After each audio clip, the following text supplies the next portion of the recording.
Une plantation de bananiers plantains, ça s'entretient.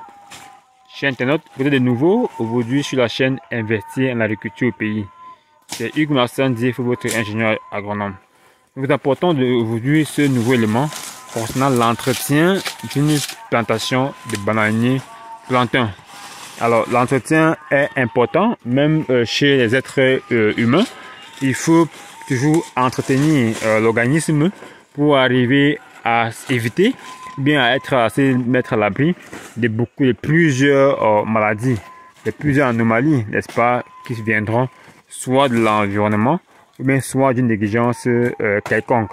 Voilà. Donc, pour le cas de la végétation, il y a plusieurs activités à réaliser au sein d'une parcelle pour faire l'entretien de la parcelle. Nous avons choisi aujourd'hui particulièrement le feuillage. Vous observez bien ce qui se passe à l'aide d'une machette bien aiguisée et bien sûr nous réduisons les feuilles sur la plante bananier plantain. Quelles feuilles retirer et à quel moment il faut retirer? Nous rappelons ici que le bananier plantain est une plante qui aime la propriété. Alors, au fur et à mesure qu'elle est en train de grandir, les feuilles qui étaient jeunes il y a quelques jours se retrouvent aujourd'hui les feuilles vieilles. Et une fois qu'elles sont vieilles, elles tombent au niveau du pétiole. D'abord, la couleur du feuillage change. Il part de la couleur de vert, très vert foncé, à jaunâtre. Après jaunâtre, elle devient des feuilles sèches. Une fois qu'elles se sèchent, elles lâchent au niveau du pétiole. Une fois que le pétiole est déjà faible, eh bien, est tendre, alors la feuille, elle chute. Elle se renverse comme ça au long du pied mère ou bien du faux tronc. Alors, comme c'est le cas, nous sommes en saison sèche, particulièrement la plante fait la photosynthèse. Nous rappelons que on ne parlait pas de la tige des bananiers plantains, mais on parle du faux tronc. On parle du faux tronc du bananier plantain. C'est un faux tronc parce que ce n'est pas un véritable tronc. L'ensemble des parties, n'est-ce pas, du bananier plantain fait ce qu'on appelle la photosynthèse. On fabrique les éléments nutritifs parce que ce sont des feuilles. Ce sont des feuilles qui fabriquent, même si c'est partiel, les éléments nutritifs que la plante a besoin pour s'alimenter. Alors, en saison pluvieuse, très humide, ces faux troncs, mais les feuilles qui encombrent le pied, mais gardent aussi, abritent beaucoup de ravageurs ou des parasites qui nuisent justement à la santé de la plante. Alors ainsi, le producteur avisé et qui est sensibilisé à ça, alors détecte rapidement ce phénomène. Mais d'ailleurs, même avant de mettre sur pied un plan de production de bananier plantain, devrait déjà préparer toutes ces différentes activités, ces opérations qui doivent être réalisées à longueur du cycle, afin d'arriver à bien réussir sa production. Alors le feuillage est très capital. Comme c'est connu déjà, la période à effeuiller et quel type de feuilles il faut retirer. La période à retirer, bon, à tout moment de l'année, nous pouvons faire le feuillage parce qu'à tout moment de l'année, les jeunes feuilles, les feuilles vieillissent tandis que les nouvelles feuilles apparaissent. Les jeunes feuilles d'hier, ils deviennent les vieilles aujourd'hui, tandis que les tout nouvelles aussi apparaissent. Alors, une fois qu'elles sont déjà vieilles et qu'elles tombent au long, et qu'elles se courbent au long de la plante mère ou bien du pied mère, nous venons comme ça les retirer.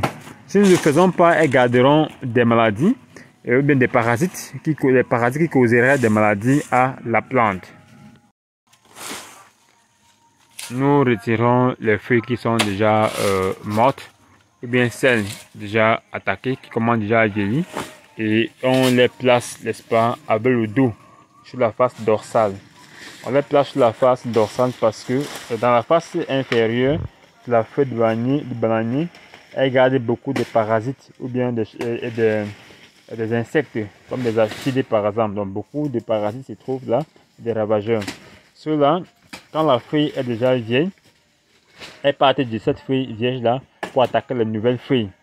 Et comme ça, continue de contaminer la plante et impacte négativement sur la production. C'est pourquoi le feuillage est une opération sanitaire aussi. Donc non seulement elle emporte la propriété, en même temps aussi elle est favorable pour la santé de la plante. Donc c'est une activité mécanique qui est plutôt sanitaire. Voilà. Comme vous l'enlevez, on retourne la feuille. On place la feuille sur le dos pour que si nous sommes en saison sèche, le soleil frappera comme ça sur cette face de dos, doit détruire les parasites qui sont posés sur la petite face qui est cachée. Quand nous effeuillons aussi, nous évitons, nous éloignons les feuilles des pieds mets des bananiers plantains. On envoie les feuilles un peu loin derrière, en arrière. On ne les place pas directement bien tout proche du pied mère. Sinon, les parasites qui se cachent ou les ravageurs qui sont dans la feuille doivent se déplacer et revenir au niveau du pied mère. Ces opérations sont hyper capitales. Il faut tenir justement à les respecter si vous voulez vraiment réussir votre production. Vous devrez toujours vous rassurer que votre machette ou bien l'instrument qui permet de couper est bien tranchant afin d'éviter de poser les dégâts physiques sur la plante. Parce que ces dégâts-là pourraient aussi être les lésions, que ces dégâts étant les lésions, pourraient aussi être les voies de pénétration des parasites dans votre plante.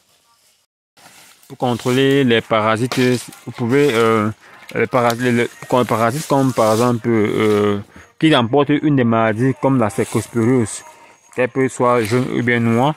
Vous pouvez juste faire des bouillies fongiques, et avec à travers un pulvérisateur à dos, vous appliquez juste après le feuillage.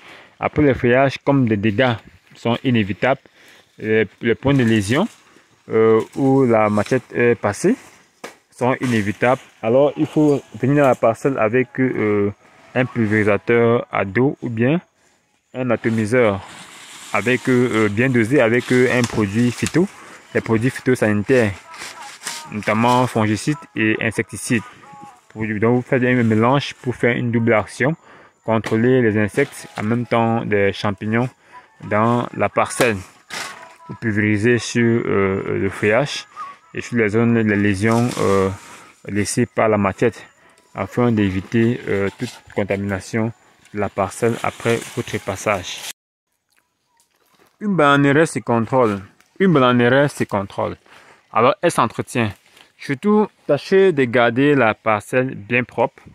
D'abord, si elle est propre, les ravageurs ne pourraient pas s'abriter facilement. Les parasites ne pourraient pas non plus facilement s'abriter aussi. Alors, vous éviterez plusieurs problèmes. En même temps, le soleil pourrait facilement entrer dans le champ et favoriser comme ça la bonne croissance, n'est-ce pas, de votre parcelle. Alors, si vous avez aimé ce nouveau élément, chers abonnés, nous vous invitons de liker. Venez aussi en réaction en commentaire avec vos différentes réactions afin que nous puissions apporter davantage d'enseignements ou bien des conseils aux nombreux passionnés du monde agricole et particulièrement la culture du bananier plantain. Nous prions aussi de vous abonner dans la chaîne afin de ne manquer aucun de nos prochains numéros. Merci.